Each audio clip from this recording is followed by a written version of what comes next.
평소와 다를 바 없던 사무실의 고요함을 깨트린 것은 보내니의 이름조차 적히지 않은 낡은 봉투 하나였습니다. 김 기자는 습관적으로 담배를 물려다 멈칫하며 봉투를 뜯었고 그 안에는 1993년 안양의 풍경이 담긴 바렌 사진 한 장과 짧은 메모가 들어 있었습니다. 그녀는 버스에서 내리지 않았습니다. 라는 문장은 마치 30년의 시간을 뚫고 날아온 비명처럼 날카로웠습니다. 옆에서 자료를 정리하던 은희는 김 기자의 굳어진 표정을 보고 서둘러 다가왔습니다. 사진 속 여대생은 밝게 웃고 있었지만 사진의 모서리는 누군가 오랫동안 만진 듯 검게 변색되어 있었습니다. 은희는 직감적으로 이것이 단순한 제보가 아님을 느꼈고 두 사람 사이에는 차가운 긴장감이 감돌기 시작했습니다. 1993년 여름 안양역 인근에서 집으로 향하던 한 여대생이 흔적도 없이 사라진 사건. 당시 대대적인 수사가 이뤄졌지만 시신도 유류품도 발견되지 않은 채 기록 속에 파묻혔던 비극이었습니다. 김 기자는 나지막이 을조렸습니다. 누군가 이 사건의 결말이 바뀌길 원하고 있어. 회의실 벽면에는 당시 사건의 일지와 노선도가 어지럽게 붙여졌습니다. 피해자 이윤주 가명 씨는 밤 10시 30분경 안양역에서 집으로 가는 버스에 올라탄 것이 마지막 확인된 행적이었습니다. 은희는 당시 버스 기사의 진술서를 읽으며 고개를 갸우뚱했습니다. 기사는 분명 그녀가 종점 근처 외진 정류장에서 내리는 것을 백미러로 보았다고 증언했어요. 하지만 은희의 지적대로 그 정류장에서 집까지는 불과 도보 5분 거리였고 가로등이 드문드문 켜진 길이었지만 목격자는 전무했습니다. 김 기자는 돋보기로 노선도를 훑으며 기사의 진술 중 이상한 점을 찾아내려 애썼습니다. 비가 오던 밤, 낡은 버스의 엔진 소리와 와이퍼가 유리창을 긁는 소리만이 가득했을 그 공간. 마지막 승객이었던 그녀와 운전석의 기사, 두 사람만이 공유했던 그 폐쇄적인 공간 속에서 무슨 일이 있었던 걸까요? 김 기자는 메모의 뒷면에 적힌 가짜 내림이라는 단어에 붉은 펜으로 동그라미를 쳤습니다. 우리는 제보자가 가리킨 그날의 현장으로 향했습니다. 30년이 지났지만 안양의 외곽도로는 여전히 산자락을 끼고 있어 밤이 되면 기괴할 정도로 어둠이 짙게 깔리는 곳이었습니다. 은희는 구형 녹음기를 손에 쥐고 주위를 둘러보며 당시의 지형을 머릿속으로 재구성했습니다. 과거 정류장이 있던 자리에는 이제 잡초만이 무성한 공터가 자리 잡고 있었습니다. 마을 주민들은 낯선 외지인의 등장에 경계 어린 눈빛을 보냈지만 김 기자의 끈질긴 설득 끝에 당시 동네를 지키던 노인을 만날 수 있었습니다. 노인은 떨리는 손으로 정류장 쪽을 가리키며 입을 뗐습니다. 그날 밤 버스는 정류장에 섰지만 문이 열리는 소리가 들리지 않았어. 노인의 증언은 충격적이었습니다. 버스가 잠시 멈췄을 뿐 아무도 내리지 않은 채 다시 출발했다는 것입니다. 그렇다면 버스 기사가 보았다던 내리는 모습은 대체 누구의 환영이었을까요? 우리는 당시 사건을 담당했던 전직 형사를 찾아갔습니다. 은퇴 후 작은 낚시터를 운영하던 그는 안양 여대생 사건이라는 말에 낚싯대를 내려놓고 깊은 한숨을 내쉬었습니다. 버스 기사, 성격이 아주 온순하고 동네에서도 평판이 좋았던 사람이었지. 그래서 용의선상에서 빨리 제외됐어. 하지만 은희는 수사 기록의 공백을 찾아냈습니다. 기사의 운행 일지 중 사건 당일의 기록만이 미세하게 덧칠되어 있었고 그가 다음날 버스를 세차하는데 유독 오랜 시간을 보냈다는 목격담이 있었습니다.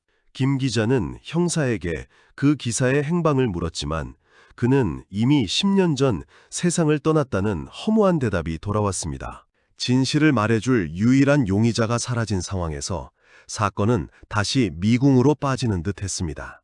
그러나 은희는 기사가 남긴 유품 중 하나인 운행일지 원본이 어딘가 보관되어 있을지도 모른다는 희망을 버리지 않았습니다. 우리는 기사의 가족들이 살고 있다는 옛 연립주택으로 발길을 옮겼습니다. 벽지가 뜯어지고 곰팡이 냄새가 진동하는 낡은 연립주택의 지하층.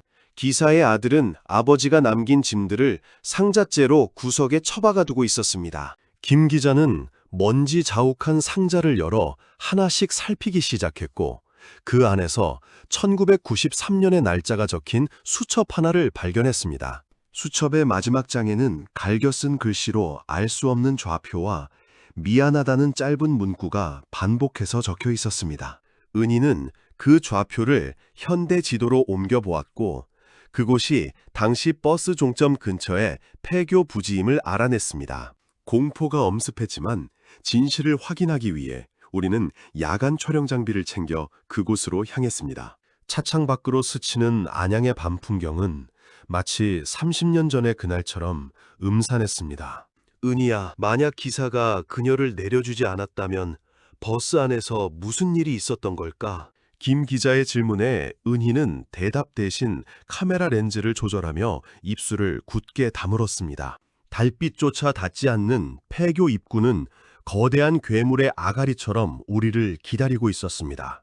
발을 내디딜 때마다 부서진 유리 조각들이 날카로운 서리를 냈고 복도 끝에서는 누군가 지켜보는 듯한 시선이 느껴졌습니다. 은희는 조심스럽게 손전등을 비추며 좌표가 가리키는 지하실 쪽으로 향했습니다. 지하실 문은 녹이 슬어 단단히 고정되어 있었지만 김 기자가 온 힘을 다해 밀자 비명 같은 소리를 내며 열렸습니다. 그곳에는 낡은 버스 의자 몇 개와 버스에서 쓰이던 부품들이 어지럽게 널려 있었습니다. 마치 누군가 이곳을 자신만의 은밀한 공간으로 개조해 사용했던 것 같았습니다. 가장 구석진 곳, 차가운 콘크리트 벽면에 누군가 손톱으로 긁은 듯한 흔적들이 보였습니다. 은희는 그 벽 앞에서 잠시 멈춰섰고 떨리는 목소리로 김 기자를 불렀습니다. 그곳에는 사라진 여대생 이윤주 씨가 가지고 있던 것으로 추정되는 작은 머리핀 하나가 박혀 있었습니다. 우리는 경찰에 정식으로 재조사를 요청했고 현장 정밀 감식이 시작되었습니다. 벽면 안쪽에서 발견된 것은 단순한 물건이 아니라 오랜 시간 은폐되어 온 참혹한 진실의 흔적이었습니다. 김 기자는 취재 수첩을 꽉 쥐며 분노를 삭혔고 은희는 눈시울이 붉어진 채 현장을 기록했습니다. 조사 결과 기사는 평소 정신적인 강박을 앓고 있었으며 자신이 좋아하는 승객을 내려주지 않고 간직하려는 망상에 빠져 있었습니다. 그는 그녀를 버스 뒤편 비밀 공간에 가둔 채 그대로 종점으로 향했고 동료들의 눈을 피해 이곳 폐교로 옮겼던 것입니다. 30년 동안 이 차가운 지하에 갇혀 있던 그녀의 시간은 그렇게 멈춰 있었습니다. 하지만 여기서 더 기이한 점이 발견되었습니다. 감식반이 발견한 유골 옆에는 기사가 죽기 직전까지 이곳을 드나들며 공양을 했던 흔적이 남아 있었습니다. 그는 죄책감 때문이었을까요? 아니면 여전히 자신의 소유물이라 생각했던 걸까요? 수사가 활기를 띠던 중 사무실로 또 다른 전화 한 통이 걸려왔습니다. 자신을 당시 버스 기사의 동료였다고 밝힌 난자는 아주 낮은 목소리로 속삭였습니다. 그 친구 혼자 한 일이 아니에요. 그날 버스 뒤를 따라가던 검은 승용차가 하나 더 있었어요. 김 기자는 당혹감을 감추지 못했습니다. 기사의 단독 범행으로 종결되려던 찰나에 나온 새로운 증언이었습니다. 은희는 당시 사건 현장 주변의 차량 등록부를 뒤지기 시작했고 그 지역 유력 인사의 아들이 몰던 차량이 사건 당일 그 노선에 있었다는 기록을 찾아냈습니다. 사건은 이제 단순 유괴를 넘어 거대한 권력의 은폐 의혹으로 번지기 시작했습니다. 우리는 그 유력 인사의 아들을 찾아갔지만 그는 이미 해외로 이주한 뒤 행방이 묘연했습니다. 마을 사람들은 입을 모아 말했습니다. 그 집안 건드려서 무사한 사람 없었어. 사건은 보이지 않는 벽에 부딪힌 듯 다시 정체되기 시작했습니다. 김 기자는 포기하지 않고 밤낮으로 자료를 검토했습니다. 그러던 중 기사가 남긴 수첩의 좌표가 하나 더 있다는 것을 발견했습니다. 그곳은 폐교에서 멀지 않은 저수지 근처의 낡은 창고였습니다. 은희와 함께 도착한 창고는 쇠사슬로 꽁꽁 묶여 있었지만 틈새로 흘러나오는 악취는 무언가 잘못되었음을 알리고 있었습니다. 문을 부수고 들어간 내부에는 당시 실종되었던 또 다른 피해자들의 소지품들이 산더미처럼 쌓여 있었습니다. 기사는 단순한 납치범이 아니라 누군가를 위해 사냥을 해오던 대리인이었던 것입니다. 벽에 걸린 낡은 달력에는 실종 날짜들이 붉은 점으로 표시되어 있었고 그 옆에는 섬뜩한 단어가 적혀 있었습니다. 은희는 공포에 질려 카메라를 떨어뜨릴 뻔했지만 김 기자는 떨리는 손으로 그 증거들을 하나하나 담아냈습니다. 이 비극은 한 사람의 광기가 아닌 집단적인 악의 결과물이었습니다. 모든 증거를 취합해 방송을 준비하던 전날 밤 김 기자의 휴대전화로 영상 하나가 전송되었습니다. 영상 속에는 우리가 찾던 검은 승용차의 주인이 나타나 미소를 지으며 카메라를 응시하고 있었습니다. 그리고 그는 아주 충격적인 말을 내뱉었습니다. 김 기자님, 당신이 믿고 있는 그 조수, 정말 은이라고 생각합니까? 김 기자는 차가운 한기를 느끼며 뒤를 돌아보았습니다. 평소처럼 자료를 정리하던 은희의 얼굴이 평소와는 다르게 기괴할 정도로 무표정해 보였습니다. 은희는 천천히 고개를 들어 김 기자를 바라보았고 그녀의 눈동자에는 감정이 전혀 담겨 있지 않았습니다. 기자님, 너무 깊이 들어오셨네요. 은희의 목소리는 평소와 달리 낮고 서늘했습니다. 사실 은희는 당시 유력 인사의 가문에서 보낸 감시자였으며 김 기자가 어디까지 알아내는지 확인하기 위해 곁에 머물렀던 것이었습니다. 사무실의 불이 갑자기 꺼졌고 어둠 속에서 김 기자는 뒷걸음질 쳤습니다. 은희는 가방에서 작은 주사기 하나를 꺼내며 다가왔고 그녀의 뒤로 정체를 알 수 없는 남자들이 나타났습니다. 진실은 때로 묻혀 있는 게 더 아름다운 법이에요. 김 기자는 책상 위에 있던 스탠드를 휘두르며 필사적으로 저항했지만 수적으로 열세였습니다. 몸이 둔해지는 것을 느끼며 김 기자는 바닥으로 쓰러졌고 은희는 차갑게 그를 내려다보았습니다. 그들이 가져가려던 것은 카메라나 자료가 아니라 김 기자의 기억 그 자체였습니다. 멀어지는 의식 속에서 김 기자는 보았습니다. 은희가 자신이 애지중지하던 사건 수첩을 불태우는 모습을. 1993년의 진실은 그렇게 다시 한번 뜨거운 불길 속으로 사라져가고 있었습니다.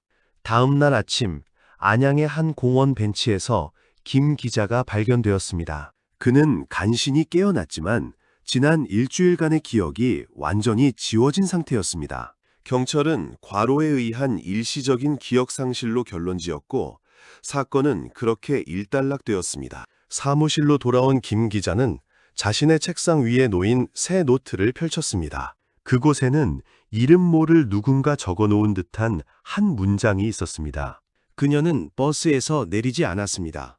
김 기자는 그 문장을 보고 이유 모를 눈물을 흘렸지만 왜 자신이 우는지 알지 못했습니다. 안양의 밤거리는 여전히 화려한 불빛으로 가득하지만 10년 전 그 버스가 멈췄던 정류장에는 아직도 누군가의 그림자가 서성이고 있습니다. 진실은 사라진 것이 아니라 단지 누군가의 주머니 속에서 잠시 가려져 있을 뿐입니다. 그리고 언젠가 또 다른 김 기자가 그 봉투를 열게 될 날이 올 것입니다.